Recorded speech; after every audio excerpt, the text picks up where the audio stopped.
직업의 가장 강력한 마케팅 도구가 뭐냐? 라고 질문을 하면 아마 다들 비슷하게 생각을 하실 거예요. 인스타그램, 팔로워 5만, 10만 넘어가는 인플루언서들의 릴스 촬영이나 대형 유튜버들의 PPL 광고 촬영 혹은 전광판에 올리는 광고 이런 것들을 생각하시는데 저는 사실 가장 강력한 마케팅 도구는 브랜드의 역사라고 생각을 합니다. 브랜드가 가지고 있는 세월을 따라가는 것은 불가능하죠. 그래서 브랜드를 기획하는 걸 업으로 하는 입장에서 브랜드의 역사를 가지고 있는 음식점들 이야기를 하나하나 한번 해볼까 하는데요. 오늘 소개할 식당은 전해지는 이야기에 따르면 이 식당의 최초 영업 허가증에는 허가기관 대한제국 경성부라고 쓰여 있었다고 하죠. 그리고 1910년도 일제감점기가 시작되면서 그 허가기관도 조선총독부 경성부로 바뀌었고 해방 이후에는 마침내 서울특별시의 허가를 받게 되었다고 합니다. 나라가 3번 바뀌는 동안 한 번도 문을 닫지 않은 식당, 대한민국 공식 제일 오래된 식당 이문설렁탕에 대해서 한번 이야기를 해보려고 합니다.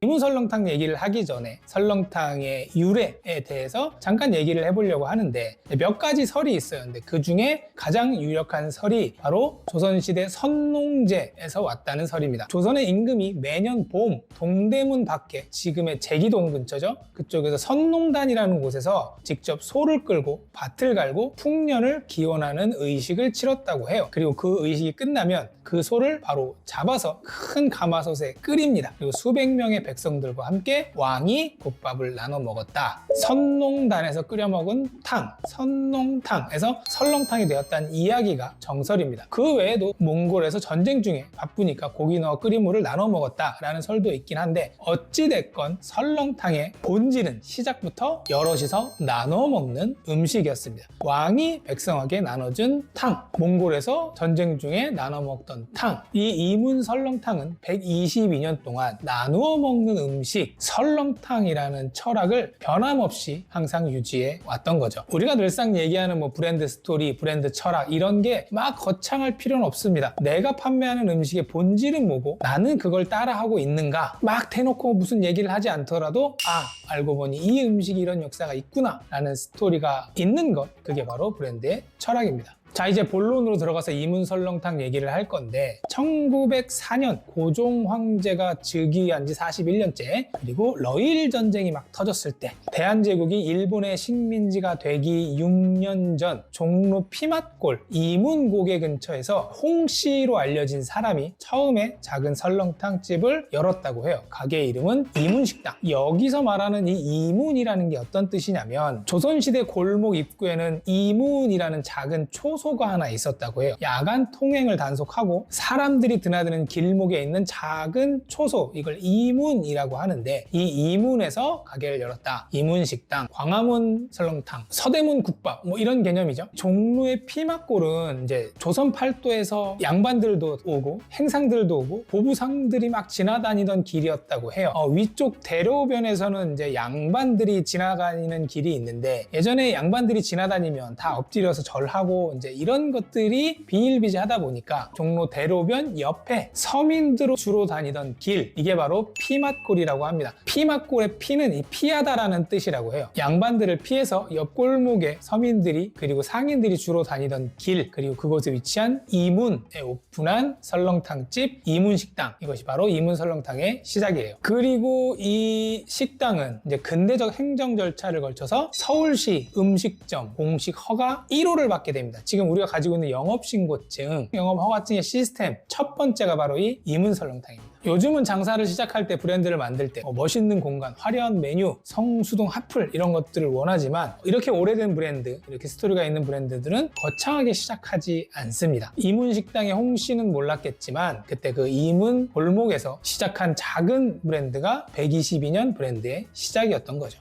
그리고 1910년 경술국치 대한제국이 일본의 나라를 잠시나마 빼앗겼을 때 그때도 이문식당은 문 닫지 않았어요. 일제강점기 35년 동안 이문식당은 오히려 종로 일대에서 배달 음식점으로 굉장히 활발하게 성장했다고 합니다. 겨울철 배달 음식의 어떻게 보면 원조가 바로 이문설렁탕이었던 거죠. 그리고 1950년 6.25 전쟁이 터지죠. 그때도 이문설렁탕은 계속 영업을 했습니다. 피난 나온 사람들에게 역시나 설렁탕을 팔았고요. 그리고 세월이 지나서 홍씨 다음에 중간 인수자 양씨를 걸쳐서 1960년 유원석 여사가 이문설렁탕을 인수를 하게 됩니다. 그리고 2002년 유원석 여사의 아들인 전성근 대표가 이어받아 지금도 현재 이문설렁탕을 운영하고 있습니다. 122년간 나라가 3번 바뀌고 주인이 4번 바뀌었는데, 그리고 중간중간 화재가 나서 건물도 바꾸고 자리도 바뀌고 했지만 안 바뀐 게 하나 있습니다. 바로 음식을 만드는 방식, 손님에게 제공하는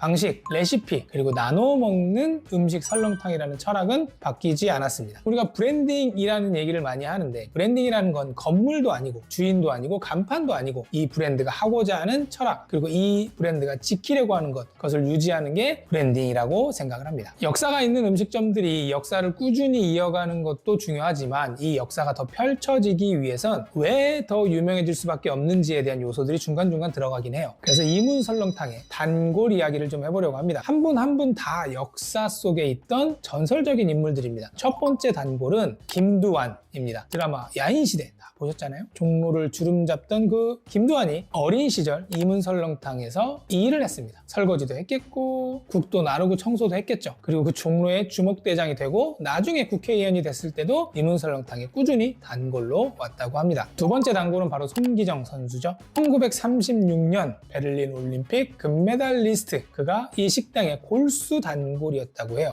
근데 주로 먹었던 메뉴가 바로 마나라는 소의 비장 특수 부위가 있습니다. 지금도 판매하고 있는 메뉴인데 이 메뉴를 많이 먹었다고 해요. 이 마나라는 게 정식 명칭은 아니고 소의 비장의 한 부위인데 이게 간이랑 허파랑 중간 정도의 식감이고 육향이 되게 진해서 호불호가 갈리고 처음 먹는 사람은 왜 이렇게 할 수도 있습니다. 근데 단백질이랑 철분이 굉장히 많이 들어있어서 마라톤 선수에게 필요한 영양분이라 많이 먹었다, 이런 이야기도 들리고 있습니다. 베를린 올림픽에서 일장기를 달고 금메달을 따고 서울로 돌아왔을 때 이 먹었던 마나랑 설렁탕 한 그릇이 어느 정도 마음의 위안이 되지 않았을까 하는 생각이 듭니다. 그리고 세 번째 단골은 이시영 초대 부통령입니다. 나라를 빼앗겼을 당시 3,500명 정도의 하인을 거느리고 있는 굉장히 지금으로 따지면 재벌이었다고 해요. 근데 이 전재산을 다 처분해서 만주로 넘어가서 다양한 독립운동을 하시고 초대 부통령이 되신 대단하신 분인데, 이분도 역시 이문설렁탕의 단골이었다고 합니다. 제가 이 단골분들 얘기를 왜 하냐면 이런 거 하나하나가 바로 역사에 묻혀져 있는 브랜딩이기 때문이죠. 김두한이 알바하던 식당, 송기정이 금메달 따고 먹었던 음식, 이시영 초대 부통령이 즐겨 찾았던 설렁탕, 이 이야기들이 쌓이면서 이문설렁탕이 하나의 역사가 되고 있는 거죠. 보통 요즘은 유명 연예인들이나 인플루언서들 방문하면 사진 찍고 사인 받고 이렇게 하잖아요.